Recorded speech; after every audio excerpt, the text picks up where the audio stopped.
Welcome back to another video over here on SCS Combat, and right now you're getting my immediate reaction to UFC 317. Great card. You've seen in the build up there was a lot of hype around this card, one of the biggest UFC cards there has been in a very long time, and it delivered. It really delivered. So we'll start off, go through a couple of the fights on prelims. Chase Hooper got knocked out, unfortunately. He'll be back though, plenty of time to improve. Libby Godinez beat Jessica Andrade, shouted the guy that knocked out Gerald Mearshart. Bangasar Susurkev submitted Eric Nolan in round 2. Now, Eric Nolan's a welterweight who come up just for this opportunity, and fair play to him. He actually near got Bangasar Susurkev out of there at the end of round 1, wobbled him bad, but unfortunately got subbed in round 2. Moving on to the main card, now this is where stuff gets interesting. So Tim Elliott pulls off the upset and defeats Kyle Sakura via round 2 guillotine. Michael Venom Page. It was a good performance. Tim Elliott coming out doing Tim Elliott's thing. Being awkward, being strange, being hard to catch, and then once he got a takedown on Kyle Sakura, that pretty much shot Kyle Sakura's confidence on the feet, and that was pretty much it from there. Took Kyle Sakura down. Kyle Sakura tried to escape, he got the guillotine. That was it. Moving on, Michael Venom Page defeats Jared Cannonier via decision, 29-28. So same stuff as usual. MVP can't be touched on the feet, but if you take him down, you'll be all over him, and that was pretty much it. Sharp performance from MVP in the first 2 rounds. Jared Cannonier gets control in the last round for 3 minutes and just led the 29-28 decision. So I don't really know what's next for Michael Venom Page. He called out the winner of the next bout, which we're going to talk about because it's unbelievable. He called out Carlos Prates, and honestly, he called out Carlos Prates for Rio in Brazil in October, so I'd like to see that fight. Both men took no damage tonight and can certainly get that scrap going.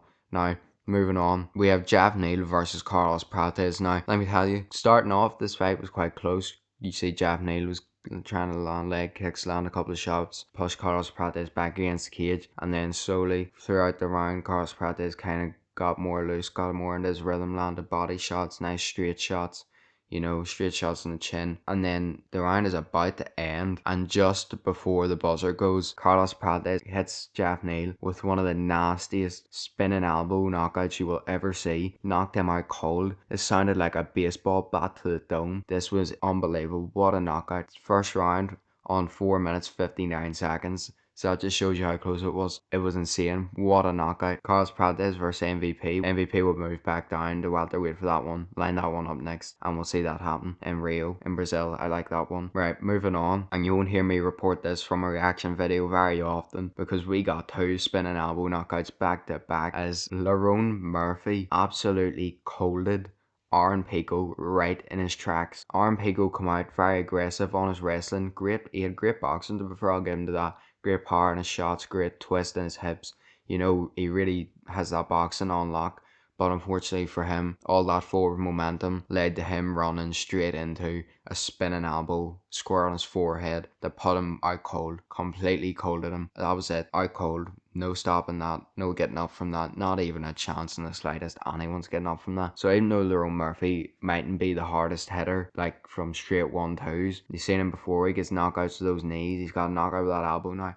He's a dangerous striker because he's so precise. He took his shot, he saw he aimed, he fired, he nailed him, square in the middle of the head, knocked him out cold. And after the fight, after a performance like that, after a finish like that there, he finished it perfectly as he called out Alexander Volkanovski for the shot at the title next. Lerone Murphy got the bonus, potentially got his friend a shot at the UFC, and he's potentially got the title shot now as Volk responded to him saying December, let's go. That's another one right there. It's an interesting fight because even though Lerone Murphy mightn't be the most hyped up fan favourite, he's extremely sharp, and if you let him get into his rhythm, he will be extremely tough to control. I'm hyped with that one. I don't know what's next for Aaron Pico. If you're going to fight like that all the time, you're going to get knocked out every time you step up high enough in level. You know, he could put away a good few people and end up in the top 15, but it's really not going to progress any further because he's going to get nailed every time if he keeps fighting like that there. Walked onto the spinning elbow. He's been knocked out before due to his overdone aggression, and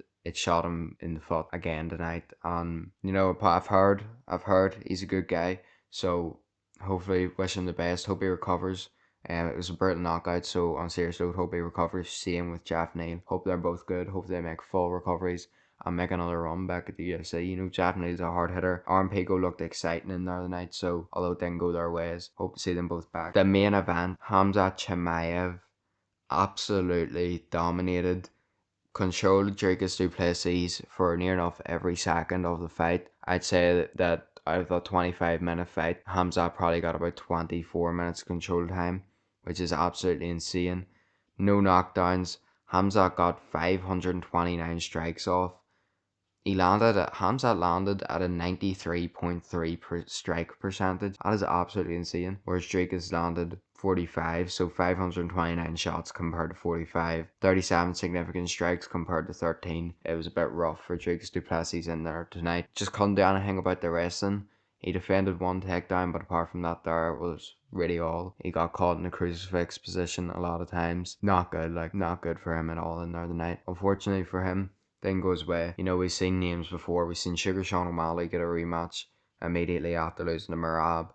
You know, and there's been other champions that have got immediate rematches for their titles that didn't deserve it. So Sean Strickland is another one that I swear he got another immediate rematch. We should definitely see Dricus du Plessis get a rematch if he wants it. Take time, come back and get that rematch going. Who knows? Maybe he could do something different in the second. Khamzat just didn't get tired in there tonight, with like a lot of people, and I included, expected him to. Not much Dricus could really do in there, to be honest. I don't really see what he could change in the second fight, unless he just knees Khamzat in the head whenever he goes for takedown, but that's really it. Unlucky to Dricus. Probably be back, probably getting an immediate rematch. Khamzat, undefeated superstar in the UFC now. 10 million followers on Instagram. Fighting like that there might not get him the the fans, but although he dominated, the crowd that were heavily booing DDP in the build up were booing Khamzat at the end. The Chicago crowd did not like their wrestling tonight. It was literally like an all-striking fight. And then the second two fighters entered the clinch, they bowed immediately, so they were not there for wrestling. Unfortunately, their main guy, that is all that he gave them. Dominant. I don't even know how, like, it's just another one. You see certain fighters sometimes and you're like, what do you even do? Like, I don't even know how do you do anything against that? So fair play to Khamzat. Who knows how many title defenses he'll get. The only thing that'll stunt that is his inactivity, which he's known for. You know, Khamzat's been in UFC for a very long time now, and has been doing this for a very long time, and people expected him probably get a title shot a lot earlier, but he's just been out due to illnesses, injuries, certain things. So it'll be interesting, but hopefully it all goes well with him and we get an active Khamzat, because that would be very interesting. UFC 319, unbelievable card, lived up to the expectations. Some great finishes on the card. Thanks for the support on everything. You know, if you like my content, follow along. Apologies if the editing in these videos is downgraded recently, but a lot of them need put out quickly, like this one. So apologies if the editing is a wee bit on the lower tier, but it usually takes a while to edit audio. It's a rush to get them out, so it's my bad for my timing, my lack of timing. But promising to upgrade the editing soon. And please follow, like, subscribe, follow me on Instagram, Twitter, TikTok.